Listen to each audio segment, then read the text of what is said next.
The Grey Cup just ended.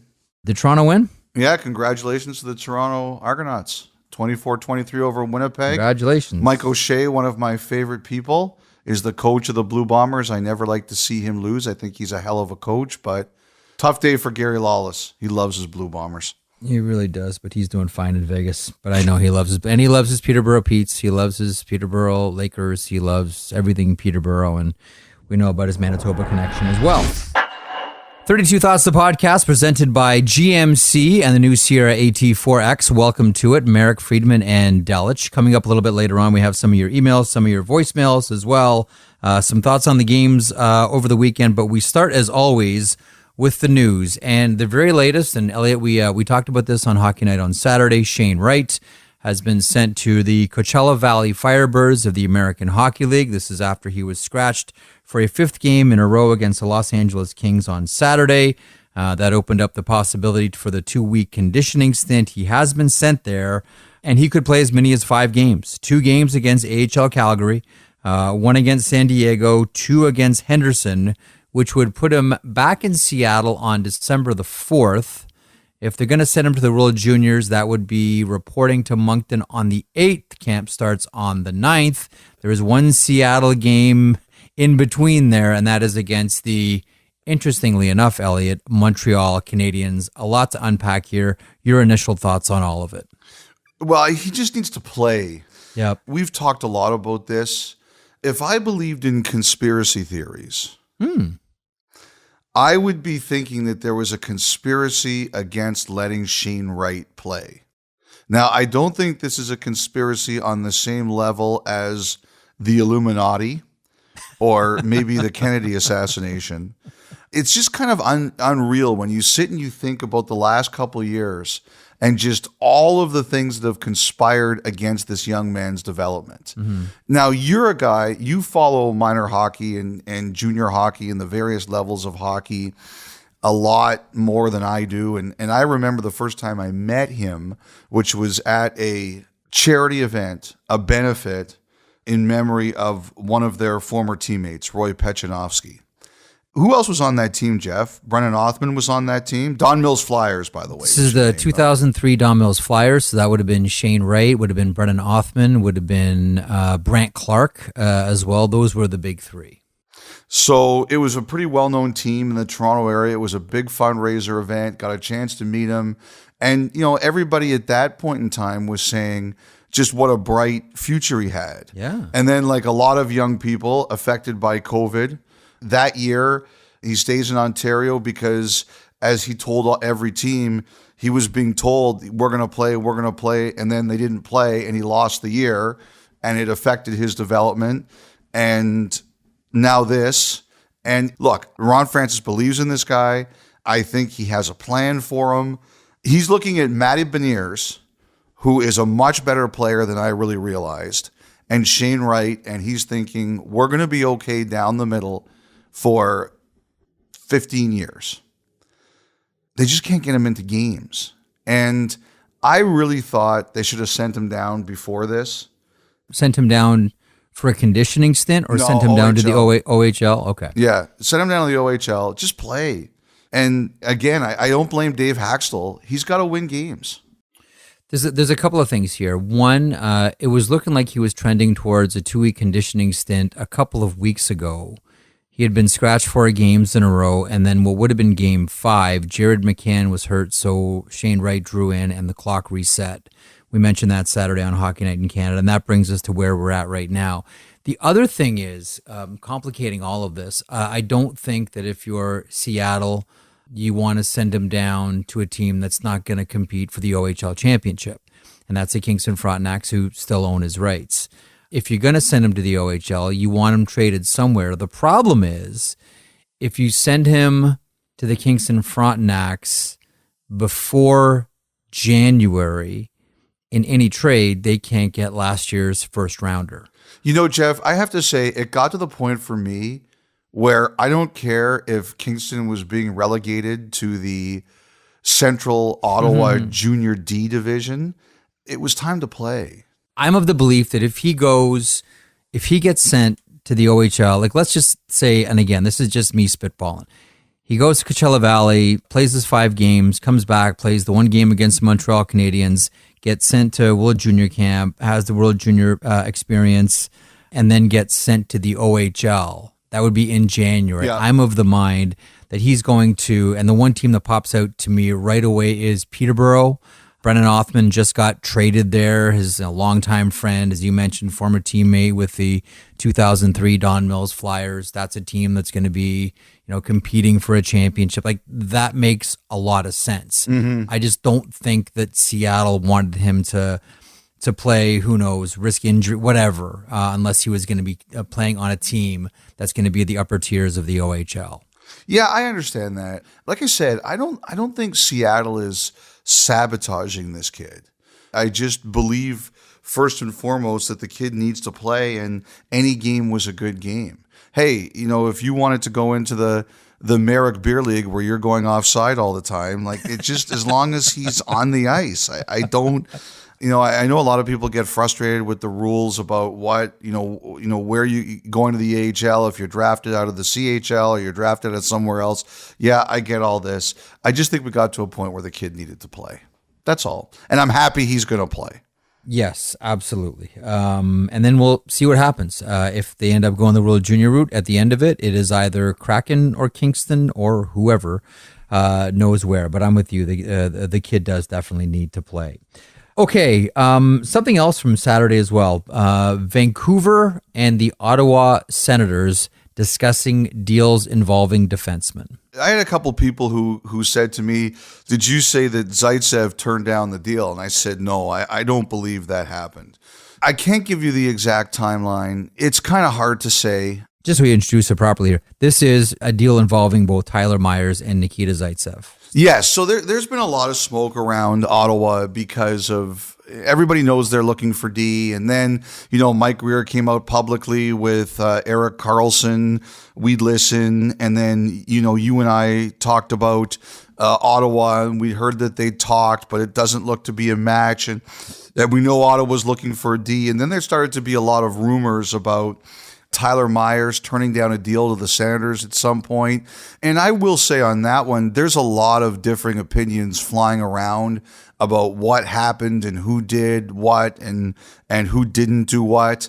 Rick Dollawall, who I go on with every other Monday, I shout out Rick and Don Taylor because, we're proud that, they give a fee for doing that, and they graciously donate it to the Canucks Autism Network, which I'm very happy to donate to, so I'm happy to plug them. He said that Myers hadn't turned down a trade to Ottawa.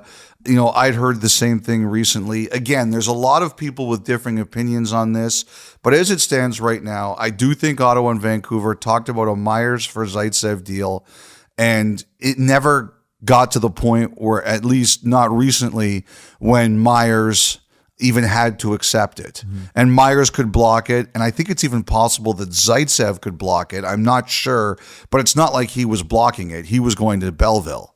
So he wasn't going to say no to anything.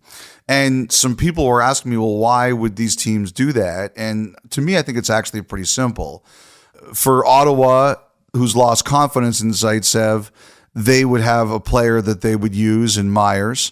For Vancouver, you get $1.5 million in cap room because even though they're both signed for one more season, Myers is a $6 million cap hit and Zaitsev is $4.5 million.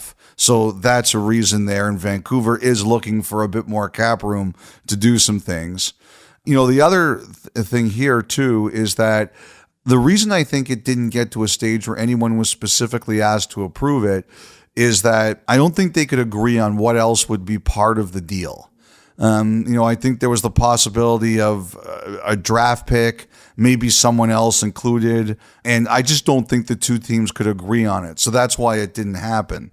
And the other thing too is we'd mentioned, I'm sure it's true, that there was at least one player that turned down a deal to Ottawa, and that's why a lot of people started wondering about Myers. But in this case, it's not him. So, look, I think it just shows everything that Ottawa was trying to do to find more D, and now Bernard Docker got hurt. So, maybe they might need Zaitsev again. We'll see. I don't know where this is all going to go. But it just shows you, I think, a lot of the work that that Ottawa is trying to do to find defensemen. Like, they are not sleeping on this one. They are really trying to do it. And I think Saturday's game was really tough for them and their fans. The Devils are really good. They had a big crowd. Their fans were very unhappy. Not that you could blame them. It was a bad loss. And, the crowd in social media is all over the coach. Brady Tkachuk defends the coach, which is what the captain should do. I see it all the time. Sick of the negativity towards that. It's nobody to blame but ourselves, players. It's just we weren't ready to play today, and that's my job to get everybody ready. And I'm sick and tired of seeing all this negativity, social media, and all that. It's not one person. It's a group in here that needs to figure it out.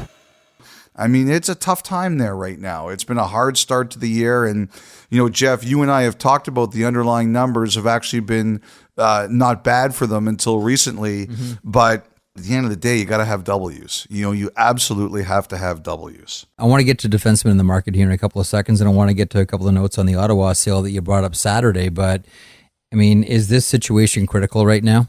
This is not the way it was supposed to go, not even remotely close. Well, Saturday was just a bad performance. They were down, New Jersey was all over them, and they were not really close. And again, that's a good team, but it was a bad day. I think it already was kind of situation critical when it came to the standings.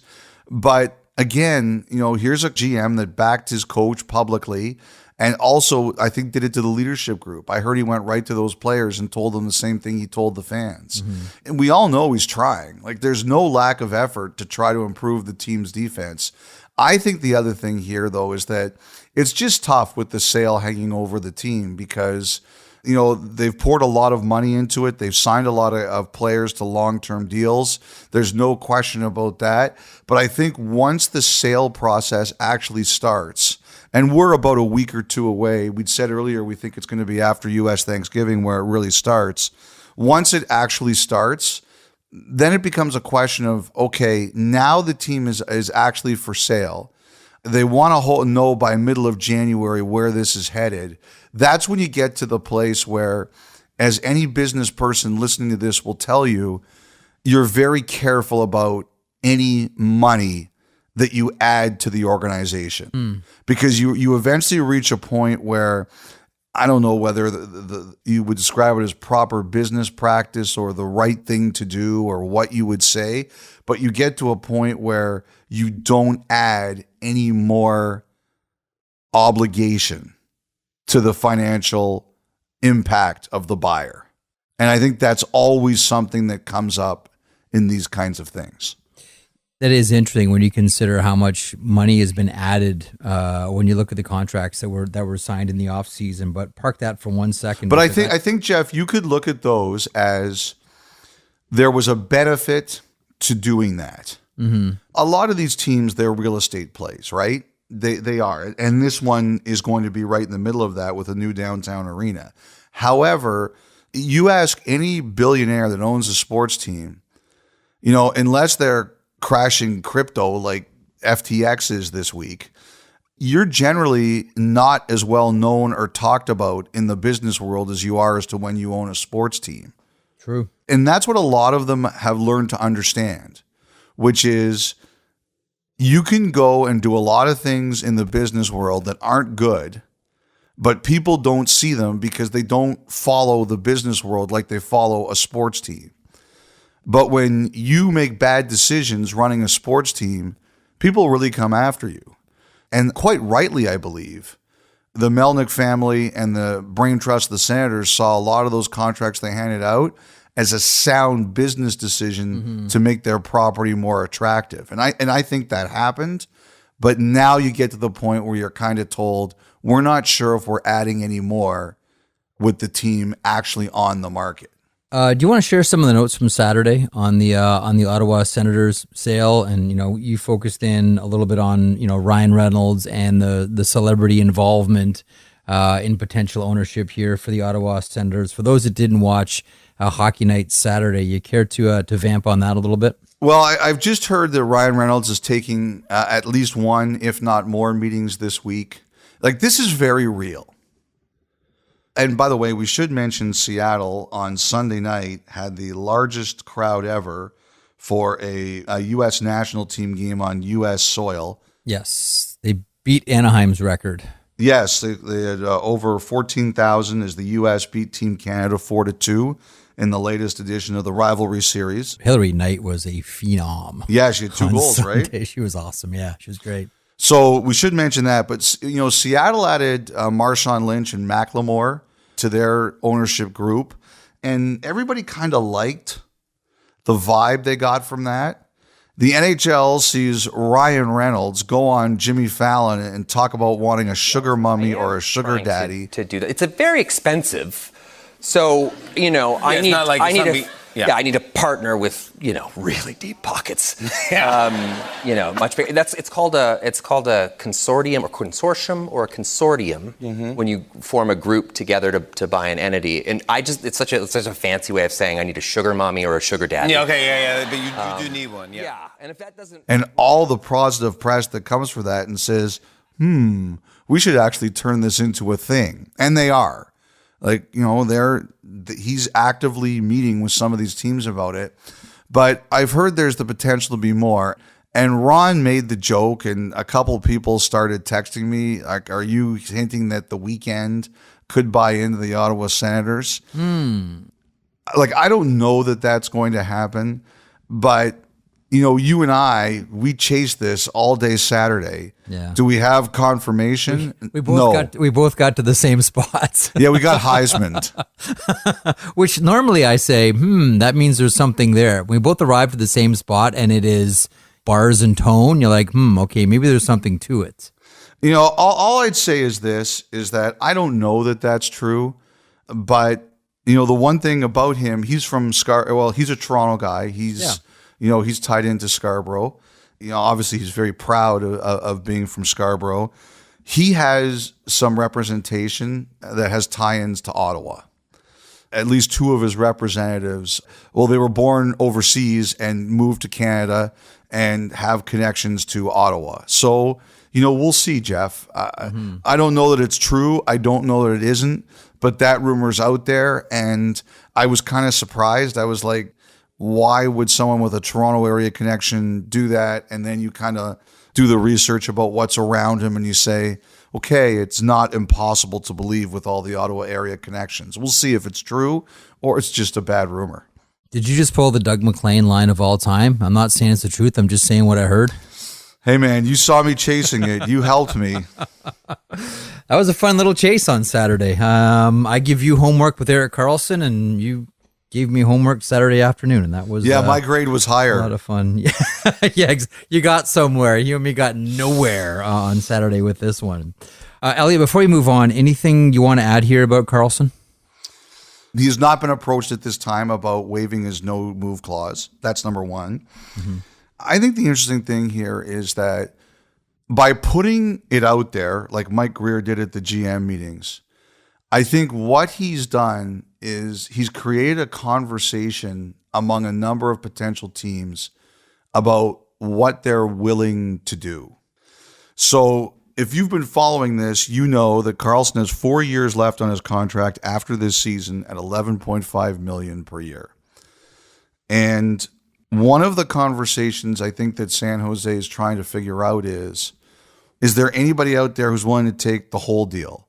I think we all kind of assume that's unlikely. Mm-hmm. If the answer is no, what are you willing to do? And I think that's what he's trying to figure out. Karlsson ultimately has control over this process, but what the Sharks need to know is what are we dealing with in terms of what we're going to need to retain? And I think that's what the early part of this process is all about. What are other teams willing to do? Not in terms of players or prospects or anything like that, simply in terms of the money. And that's the first part, I believe, of this deal. Okay, Elliotte, with that, let's have a quick look at the market of defensemen around one team specifically. Okay. And that is the Arizona Coyotes. Now, this is the week that Jacob Chikrin makes his return. So fire up your rumor mills, ladies and gentlemen. Jacob Chikrin has now re-entered the chats. Arizona plays Nashville, Carolina, and Detroit this week. You threw another name on the table as well on Saturday night, and that is Connor Timmins. Jeff, you know the juniors better than I do. When he was a junior, he was a big prospect, right? Him and Rasmus Sandin on that Sault Ste. Marie blue line were outstanding. Absolutely. He was huge. And his dad is one of the great hockey dads in the history of the OHL. I'm not sure that his dad, who went to Cornell, by the way, missed a single one of Connor Timmins' games. Didn't matter whether he had to fly or take a helicopter or a Batmobile or whatever. He did not miss any of his son's games. I would like to see Connor Timmins' dad in the Batmobile. It would be pretty cool. They had the Batmobile during one of the Stanley Cup final games in 2018. It was in the parking lot in Vegas. Yeah. And so we were walking home after one of the games, and it was there. And I go, "Can I take a picture in that?" And they were sure. And they're like, "Sure." And I think it was Nick and Kelly. They looked at me and they said, "I've never seen you so excited to take a picture before." I was in the seat of the Batmobile. Anyway, I digress. Cool. So and by the way, listening to you say that, it should not surprise you that after we did that segment, I had a couple people reach out to me and say they think Toronto's one of the teams that's interested. Because Sault Ste. Marie Greyhounds. And he played with Sandin. You want another useless fact? Sure. One blue eye, one brown eye. Kate Beckinsale. And Connor Timmins. That's what they have in common. Boy, we are full of useless information. Continue. We are completely full of useless information. So Timmins is on a conditioning stint of his own. He's only played 2 games in the NHL this year. His conditioning stint ends on Wednesday, I believe. And, the biggest problem with him is he can't stay healthy, right? He had concussion issues, which are no joke. You want to be serious. He's had some injuries here and there. Arizona, I think so far this year has surprised us all a little bit pleasantly. They've kept their heads above water, I think, a lot more than people expected. They play very hard, which has been very impressive of them, all things considered. But he can't seem to find a spot right there, and I've just heard there's some conversation around him. We'll see where it goes. We all know about Chychrun. He's coming back to play on Monday. He took a puck in the face on practice on Saturday. I was like, what else could happen to this guy? And you mentioned Gostisbehere, but someone told me to add Timmins' name to this. I think, again, this all changes, as you always say, with one phone call, but I think Gostisbehere is probably closer to a trade deadline deal, but not 100% on that. And he's on the expiring contract. And you don't think there's any chance he would stay? Like, it's been a good place for him there. It really has. I just don't know that he stays. Like many people, I consider the Arizona Coyotes open for business on just about everybody. Okay, fair enough. I was wondering if he would just say, you know what, I like it here. It's been a good fit. You know what's interesting about Connor Timmins? When there were 2 teams, remember that when the Darcy Kemper sweepstakes were on, the 2 remaining teams were the Avalanche and the Oilers, and Colorado putting Connor Timmins in the deal. That's what cinched it for the Avalanche. Yes. That they liked that prospect over whomever Edmonton was offering. As I've been told, that's what ended up getting the Colorado Avalanche, Darcy Kemper.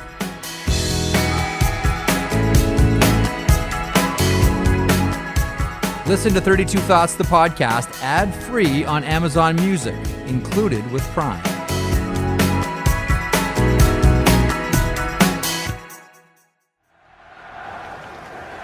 It's been half an hour since the final whistle blew at BMO Field, and despite a negative 13 temperature, not a single fan has left the sold-out stadium. An endless sea of red jerseys wave Canadian flags, singing and dancing as flares and fireworks shoot into the Toronto sky. Down on the pitch, players wipe their tears and embrace one another draped in flags. It's March 27th, and Canada has just qualified for its first World Cup in 36 years, comfortably defeating Jamaica 4-0 at home to secure the number 1 seed in CONCACAF qualifying. As the party rages on in the stands, an older crew starts to make its way onto the pitch. Famous Canadian soccer alumni from all eras are introduced to the crowd, but one era, in particular, draws louder cheers than the rest. The players from Canada's last World Cup team in 1986. 30,000 fans applaud and cheer for the Trailblazers who first brought Canadian soccer to the global stage. But in the midst of it all, one question lingers in the air. Why did it take us so long to get back? This series will explore the history of Canadian soccer through 3 pivotal chapters that outline the rise and fall of the beautiful game within our borders. I'll talk with experts such as Sid Sexero, Craig Forrest, Christian Jack, Brendan Dunlop, former Canadian players and coaches, experts on Canadian culture and politics, and more, to understand not only why we suffered a 36-year drought, but more importantly, how we managed to beat it. And as the sun begins to set on that afternoon at BMO Field, midfielder Jonathan Osorio bangs a drum at center pitch surrounded by teammates. As he increases the pace, sending the crowd into frenzy, it doesn't feel like we're counting down to the end of the party. It feels like we're counting down to the beginning. I'm Henry Standage, and this is Painting the Pitch Red. Stream a new chapter of Canada's roller coaster journey ahead of each group stage match at Qatar 2022.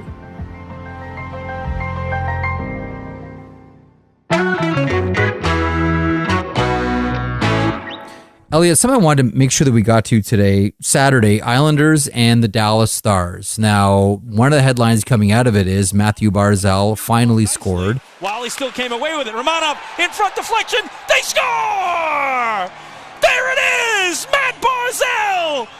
His first of the season comes with his father in the building. It takes him 19 games to get it, but Barzy's first of the year. Which I'm very happy for Matthew Barzal. It's always nice to score. There is a hockey geek part of me that really wanted Matthew Barzal to get 82 assists this year and lead his team in scoring without scoring a single goal, just because of the That's very American. Bizarre nature of what that It's would. I very know it's American, told. I know, but I knew it was never going to happen. But you know, I amused myself for a handful of games here, thinking it might. But the Dallas Stars end up winning this one. 5-2 is the final. Jamie Benn takes a spot on the top line. Rupe Hintz is injured and gets 3 points. And don't look now, but Jamie Benn's got 20 points so far on the season. And don't look now, but Jamie Benn is kind of back, Elliotte. So is Sagan. So is Sagan, I know. I'm glad you brought this up because I think this is low-key one of the really good stories of the beginning of this season, is the return of those two guys. Because at times they've taken some pretty heated criticism from high up in their organization, which is something you don't see very often. You hear about it, but he's usually behind closed doors. In their case, it was public. Yes. And I'm kicking myself a little bit right now, Jeff, because at the beginning of the year, as you know, we were asked to pick Stanley Cup champions and things like that, and I refused to pick Colorado and I refused to pick Tampa. And Dallas is one of the teams I was looking at. I didn't do it, and I'm kind of kicking myself a bit because they know how to defend and they know how to check. And in this league, I don't think you can win without knowing how to do those things. But if this is real from Sagan and Benn, and I hope it is, because like I said, physically those two players have been through a lot, the Dallas Stars could win the Stanley Cup. I mean, a lot of this is like, you never have to apologize for your goaltender. I mean, Jake Ottinger's a .927 save percentage goalie. He's picked up right where he left off in that Calgary series. So that's fantastic. We all know about their blue line, which is fantastic. And they're getting contributions all the way, up and down the lineup. And you know what? We've talked about Tyler Seguin before and how much grace I give a player coming off of hip surgery. Like I give players a long runway when they're coming off of that surgery. I'm happy that Tyler Seguin looks to be as healthy as someone that's played in the league for, 12 seasons or 11 seasons, and what he's put his body through, is able to compete at this level. That to me is one of the, we talk about untold stories or underreported stories, just how much Tyler Seguin has put his body through for this team. And to your point, how much criticism he's endured, yet here he is now, 30 years old, and he's still performing. But he's not like a normal 30. Like, you look at the list of injuries that Seguin's had and what he's done for this team, that is a laundry list, and he's back again, and he's competing at a top level. Ben's list of injuries I don't think has been as long as Seguin's has. I've heard what he's had to go through there has also been pretty severe, limited what he can do. And I don't know if Ben's expected to score as much as Seguin does, and I think scorers always take more heat. And I'm with you on Seguin. He's been through a lot, but I also believe Ben privately has been through a lot with his body that hasn't allowed him. Like, there were rumors a couple of years ago about his hips that he would never be able to get back to this level. It's bad news for a lot of teams in the Western Conference that these guys appear headed in the right direction. You know, the other great story is Jason Robertson and the contract, and we all went through that saga day by day, podcast by podcast. I think one of the great stories here is, you know, he signed the deal and we said, wow, that's a lot of money, but it'll probably look good by the end. It looks good now. Like right away. And we just had the conversation not too long ago, like a few days ago, like, is Jason Robertson already underpaid? Like right away, boom. You want to talk about earning your new contract? Because that was a significant bump he got. Already, that deal looks like a bargain for each. Oh, by the way, Jeff, one quick note. Last pod, we were talking about Bo Horvat and Columbus. Mm-hmm. And someone said to me they didn't think it made sense for Columbus to do that in a trade.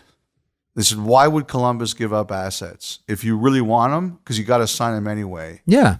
Do you go after them just in free agency? Just something I wanted to throw out there, because I thought it was a good point. We about that, I think, on the pod. Like, it only makes sense if it comes with an extension. Someone else was just saying if they were Columbus, they would just wait until he was a free agent. Like, why trade anything for him? The other thing we spoke about on the last podcast, which I'm going to continue to enjoy every time it happens, is how many people tweeted at you specifically saying Eichel should have an assist on that Mark Stone penalty shot. Thank you to everybody who responded to Elliotte Friedman's tweet about Mark Stone's penalty shot with give Eichel the assist. On behalf of me, I love you all. Yeah, you know what? Whenever something like that happens, I do get a little annoyed about that you're right or people are supporting your ideas. But the thing I am filled with is the recognition that we have incredible listeners. So good. Incredible listeners. And I am hugely appreciative of that. That was a great game, by the way. Just a fantastic, fantastic hockey game. And McDavid with an unreal goal. Drop it for Darnell Nurse. These three have been on the ice now for 1 minute and 10 seconds. Nurse reloading. McDavid breaks around Pietrangelo to the net for the win. Scores! Connor McDavid, high glove on Aiden Hill. And Edmonton prevails 4-3 in overtime. That's a minute 17 into the shift. And McDavid races past one of the top defenders in the National Hockey League. World-class goal from the world's best player. Wow. And Kevin made a good point. He said on the broadcast that if he was playing against the Oilers in overtime, he would put 2D out there. Now, on that goal, you could have 5D out there. It wouldn't matter. But I thought it was a good point that he made. All right, Elliotte, I want to talk about the Pittsburgh Penguins. Now, Sunday night, they beat the Blackhawks by a final score of 5-3. This is the jersey retirement for Marian Hossa. Love to see the 81 go to the rafters. Marian Hossa's number 81 will be raised to the United Center rafters forever, ensuring that for the Chicago Blackhawks, there is only one number 81.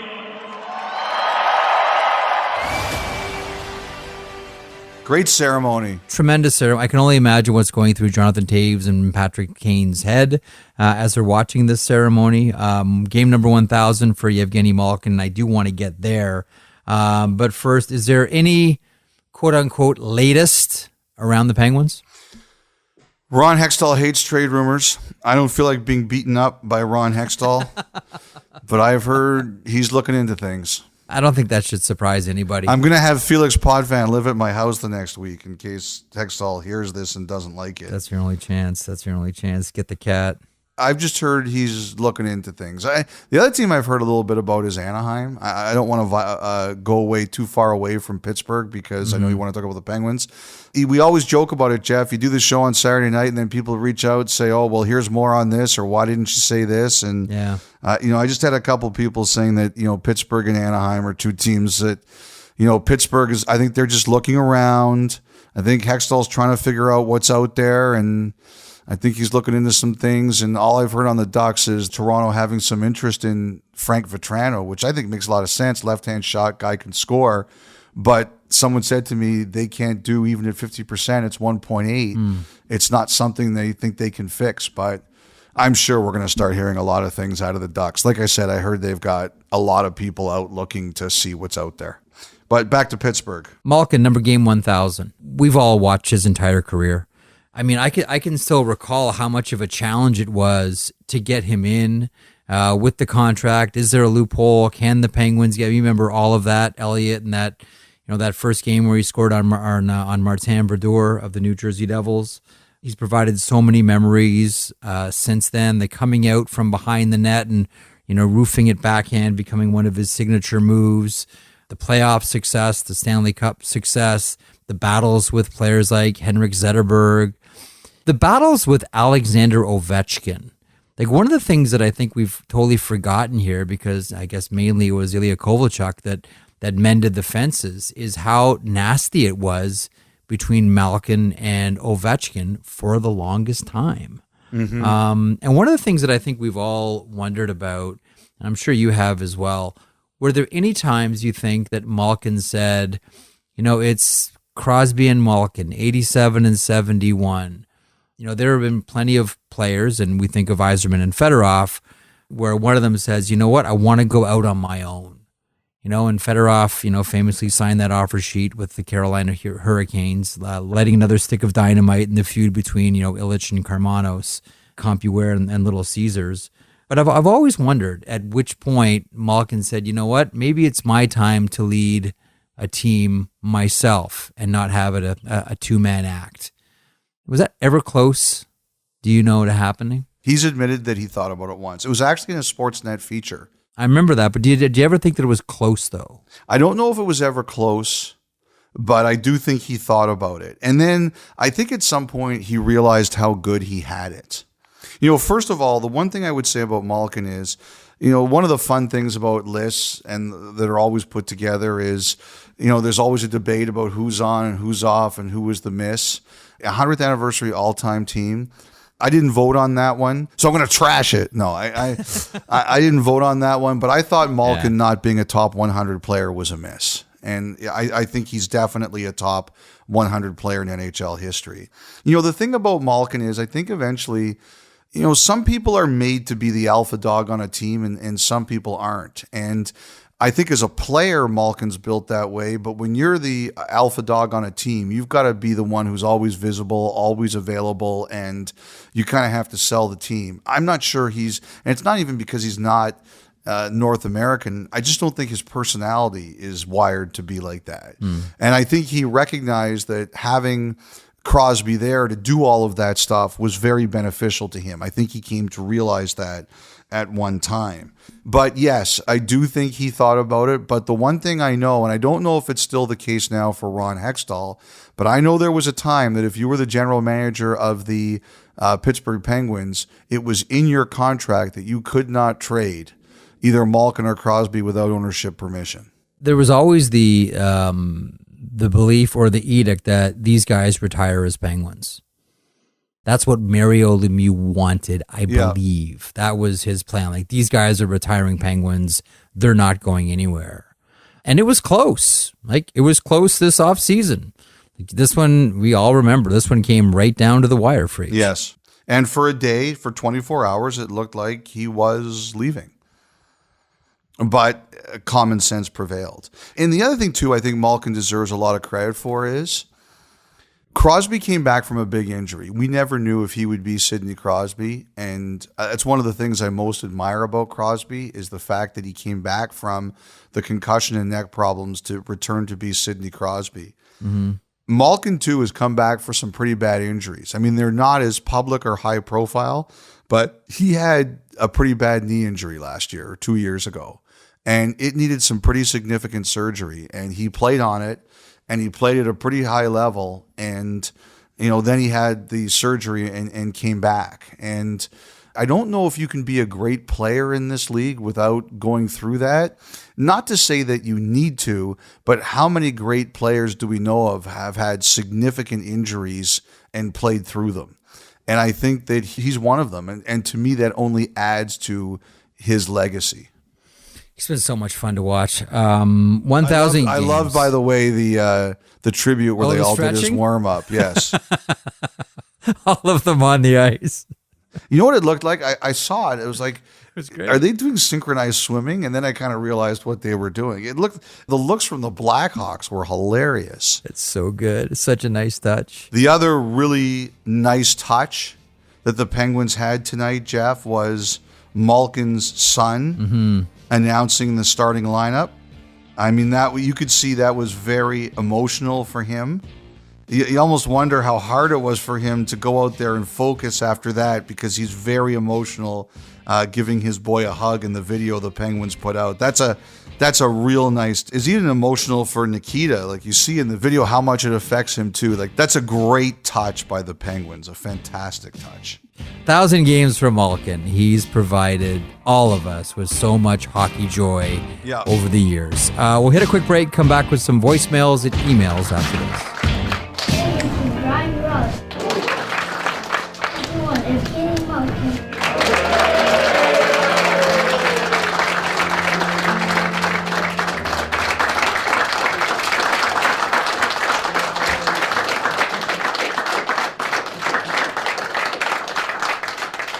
Let's go win a hockey game.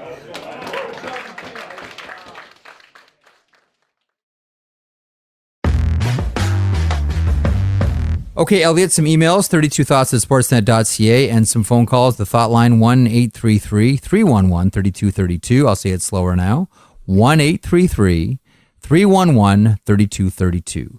We are going to get to some emails, but we are going to start off with a voicemail. Here's Mark.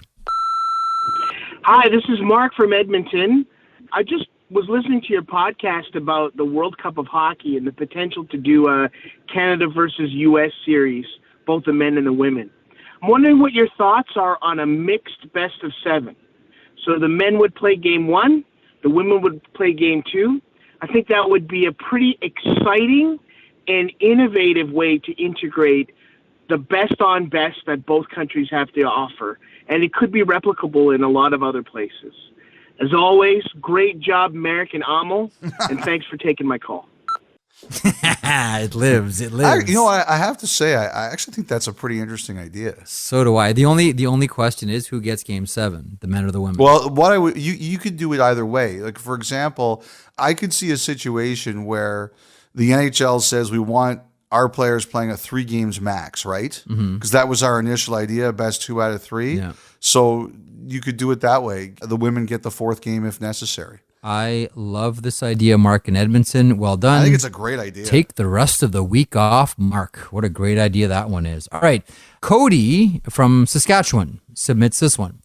Listening to all the offside challenge debates got me to thinking, if an attacking team goes offside but does not score, and the defending team regroups and quickly goes down the ice and scores, can the team who was originally offside challenge themselves in order to cancel the other team's goal? Elliotte, we've had this one before, but I always like to include it at least once a season for our new listeners. And the answer, because it's a great thought. Yes. Tell us what the answer is. The answer is no. You can't do that. There can only be a offside review for the team that was scored against, to knock it away, not because you went offside down the ice and nobody realized it. No, coach's challenge. It is very creative, but that was brought up though as one. Yes, it has been. It has been asked. It has been spoken about. Okay, Thomas in Switzerland. Elliotte, we're going international. Oh wow, okay. Man, I've always wanted to go see hockey in Switzerland. I mean, I've always wanted to go see hockey all over the world, but specifically there.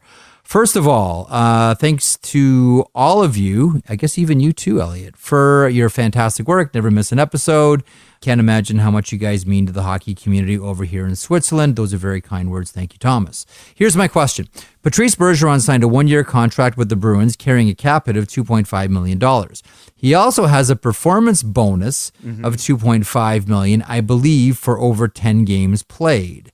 Are there any rules on what parameters for the performance bonuses are, or could you set ridiculous goals like, quote, he wore skates, just to minimize the risk for players? No, they have to be approved, right? So yes. I think he wore skates would not be accepted.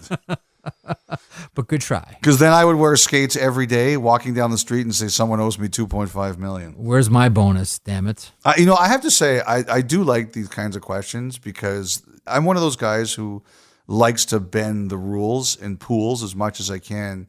In one of my football pools this year, there was a player of mine that someone wanted. I think it was George Kittle. I have him on my team. And someone wanted to trade for him, but they didn't have a high enough pick. So I said, why don't you trade me not this upcoming year's draft pick, but a high pick 2 years from now? And we were told we weren't allowed to do that. So I like people who try to come up with different ideas. What I like about this is whenever these ideas pop up on the podcast, invariably, and I'm sure you get the same thing, either someone from the league or from one or two of the teams will text or call the day that the podcast comes out with a reason why it's a great idea or a stupid idea or we need to talk about this more. So just so you know, these questions aren't just for me and Elliotte. These are heard elsewhere as well. Okay, Elliotte, we're going to go to a voicemail. We got a lot of Saskatchewan today. Let's go to Sam in Yorkton. Hey guys, Sam calling from Yorkton, Saskatchewan. Just a dumb question, although maybe there are no dumb questions. You guys could be the judge.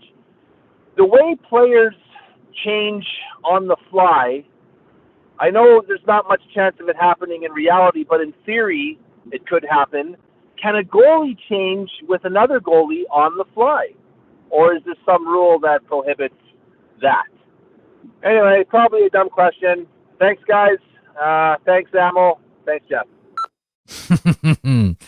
First of all, that's not a dumb question at all.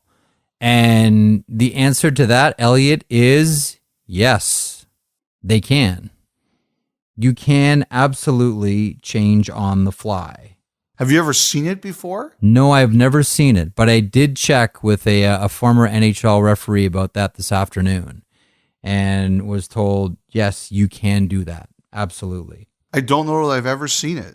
I've never seen it either, but if there is any coach courageous enough to try it, it will not be blown dead or there will not be a penalty. You are allowed to do that. It's like the same rules apply to any other change. There's only one caveat for one situation, and that is if you swap out a goaltender for a penalty shot, that goaltender has to stay in net until the following whistle, and then you can change back.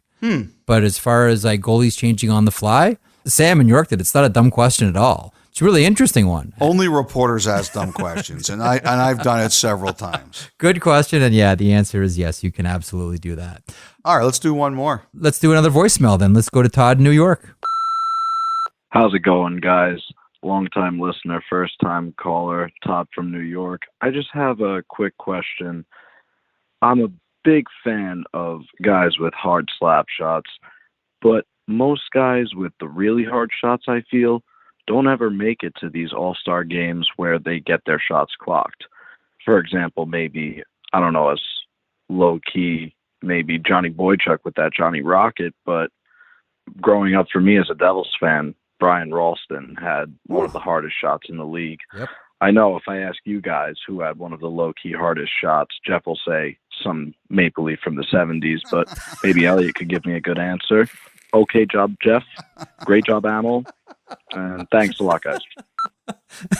Well, there's a lot in there, too. Shots at all of us. I like that. Seriously. Thanks, Todd. That's good.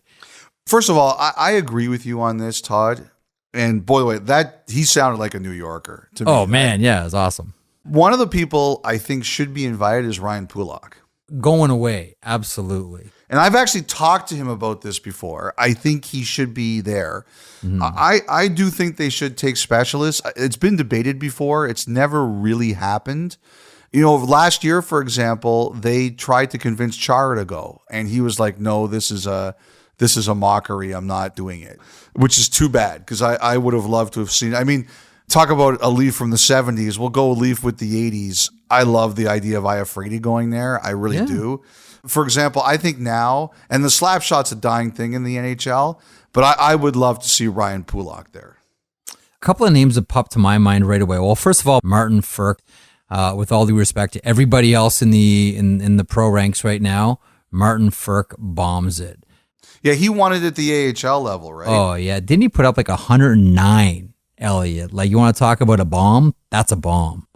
One of the other guys, there's a couple that spring to mind on this one. One, you remember Andy Delmore? Of course. Remember how hard Andy Delmore could crank it up from the point? That's one of the guys that comes to mind. If you want to go back and Todd, cover your ears because you're not going to want to hear like 70s and 80s references here.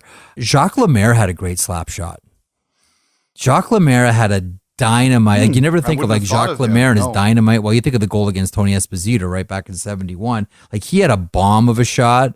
Brian Propp, I always thought had a really, really underrated slap shot. He can fire it. And sticking with the Flyers, Reggie Leach had an insane slap shot. But you know who's slap shot? Because we never associate him with slap shots. Although if you ask Mike Vernon, he might tell a different story. Wayne Gretzky had a really good shot, a really good slap shot. Now, I don't think it was ever the hardest. Accurate. But, you know, Kelly Rudy would be a better person to answer this about what made Wayne's slap shot so good because it was so accurate. Like his timing on his slap shot was near perfect. Like he'd do that little pause where most guys would just sort of wind up and it was all one fluid motion. Gretzky would do like this little pause for each and just like either freeze goaltenders or throw them off. And then the next thing you know, the red light is lit. I would agree with you on that. Thanks so much for the voicemails. Thanks so much for the emails. Please continue to send them in. And again, for all the Sam and Yorktons, there are no stupid questions. Please send them along. 32 thoughts at sportsnet.ca is the email. 1-833-311-3232 is the voicemail. Or, as Amel likes to call it, the thought line, guys. Call it the thought line. Branding, after all. Oh, one thing I do want to mention before we wrap up here. Amel's part of a new podcast, and it sounds fantastic. It's called Painting the Pitch Red. Oh, yeah. It's hosted by Henry Standage.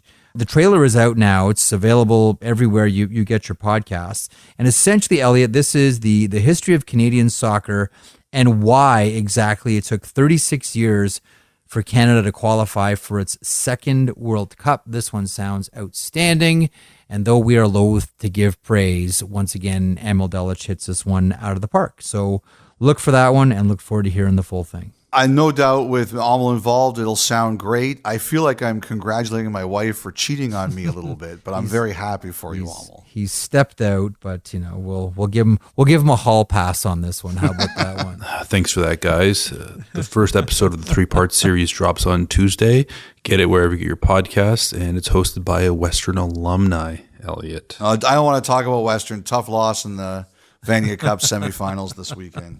It still stings. It still stings. Yeah. One thing I want to mention before you wrap up: when wonderful moments happen, wonderful hairs on your arm go up, and nerves close to the skin, and the shivers and all that kind of stuff. Alex Goligoski, yes, and the game winner against Carolina, and the interview with Kevin Gorg, and the 1,000 game celebration, and the family, and everything. Just when you think that there's no poetry in hockey, it all comes together, and it just turns into a beautiful event for Alex Goligoski and his entire family. Elliotte. Here's Sam Steele jamming on the break, threw it to the back post. Goligoski scores! How fitting is that? Wins it in overtime on the night he's honored for his veteran, impressive career. They salute him for game 1,000.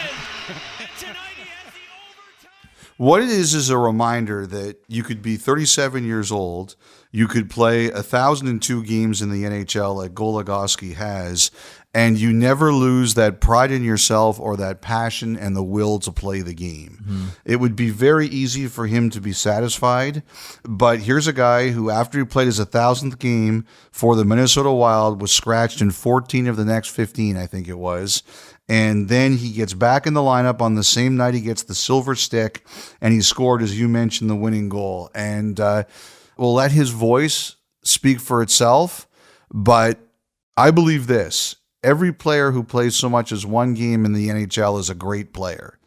But you can't play 1,002 without being an extremely great player and having the passion and demand of yourself to be constantly at an elite level. And these are the words and the tone of someone who is exactly that. They call him the Goose, and you couldn't make this up if you were in Hollywood. Alex, this is your special night. Your family and friends are here. Take us through your emotions. Yeah, I'm emotional right now. It's been an awesome night. I have my family on the ice and so many people here. Sorry. It's awesome.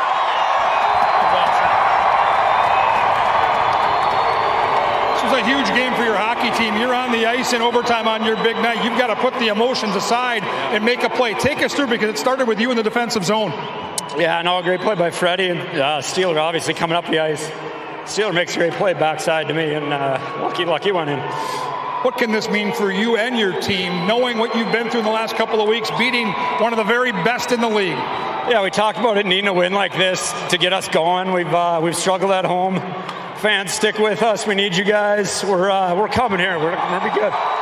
Congratulations. This is all about your night. You did a hell of a job.